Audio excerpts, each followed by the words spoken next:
السلام علیکم۔ ایک کسان کو خوبصورت جانور پالنے کا بہت شوق تھا۔ اس نے اعلیٰ قسم کے گھوڑے بھی پال رکھے تھے۔ ایک دفعہ ایک بوڑھا گھوڑا ایک گہرے گڑھے میں جا گرا۔ اس نے باہر نکلنے کی بہت کوشش کی لیکن بے سود۔ گھوڑا اس غیر متوقع صورتحال سے بہت پریشان ہو گیا اور زور زور سے آوازیں نکالنے لگا۔ گھوڑے کا مالک اس کی آوازیں سن کر دوڑ آیا۔ گڑھے کے کنارے پہنچ کر وہ بھی گھوڑے کی حالت دیکھ کر غمگین ہو گیا۔ اس نے کافی کوشش کی لیکن گھوڑے کو باہر نکالنے میں ناکام رہا۔ اس نے ارد گرد لوگوں سے بھی مدد لی لیکن گھوڑے کو باہر نکالنے میں کامیاب نہ ہو سکا۔ آخر تھک ہار کر کسان نے یہ سوچا کہ گھوڑا تو بوڑھا ہو چکا ہے، وہ اب میرے کام کا بھی نہیں رہا، چلو اسے یوں ہی چھوڑ دیتے ہیں۔ گھوڑا تو ویسے بھی لگتا ہے کہ زور لگا لگا کر نیم مردہ ہو چکا ہے، لگتا ہے یہ گڑھا اس کی قبر ہی بنے گی۔ شام ہونے والی تھی، کسان نے بوجھل دل اپنے گھر کی راہ لی۔ رات کو سوتے وقت اسے گھوڑے کی یاد تڑپانے لگی۔ پھر اسے ایک اور خیال نے بہت پریشان کر دیا کہ ایسا نہ ہو کہ کسی دن اس گہرے گڑھے میں کوئی نوجوان گھوڑا گر پڑے تو نقصان بہت زیادہ ہوگا۔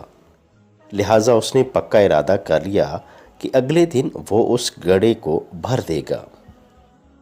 صبح ہوتے ہی اس نے اپنے پڑوسیوں کی مدد لی اور گڑھا بند کرنا شروع کر دیا۔ سب کے ہاتھ میں ایک ایک بیلچہ تھا جس سے وہ مٹی، بجری اور کوڑا کرکٹ گڑھے میں ڈال رہے تھے۔ گھوڑا جو کہ ابھی زندہ تھا اس صورتحال سے بہت پریشان ہو گیا۔ اس نے اور تیز آواز نکالنی شروع کر دی لیکن کچھ ہی لمحے بعد گھوڑا بالکل خاموش ہو گیا۔ جب کسان نے جھانکا تو یہ دیکھ کر حیران رہ گیا کہ جب جب گھوڑے کے اوپر مٹی اور کچرا پھینکا جاتا ہے تب تب وہ اسے جھٹک کر اپنے جسم سے نیچے گرا دیتا ہے اور پھر گری ہوئی مٹی پر کھڑا ہو جاتا ہے۔ یہ سلسلہ کافی دیر تک چلتا رہا۔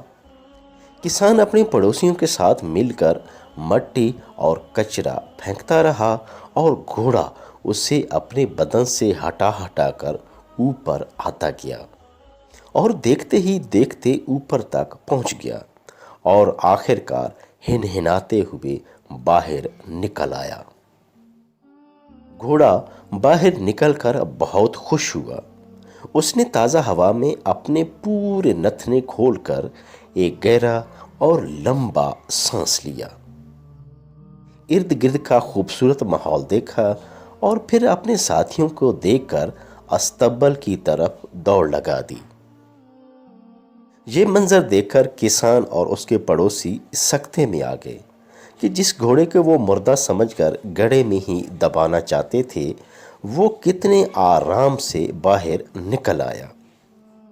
وہ سب حیرت سے گھوڑے کو استبل کی طرف بھاگتے اور خوشی سے ہنہناتے دیکھ رہے تھے۔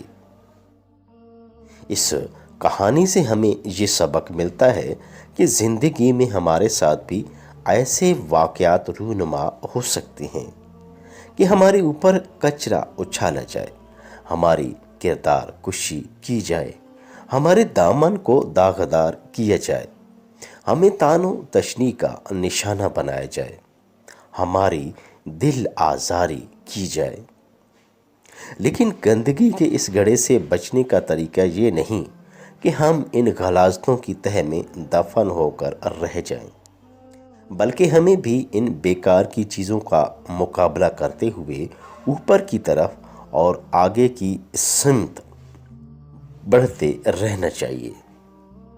زندگی میں ہمیں جو بھی مشکلات پیش آتی ہیں وہ پتھروں کی طرح ہوتی ہیں، مگر یہ ہماری عقل پر منحصر ہے کہ آیا ہم ہار مان کر ان کے نیچے دب جائیں یا ان کے اوپر چڑھ کر مشکل کے کنویں سے باہر آنے کی ترکیب کریں۔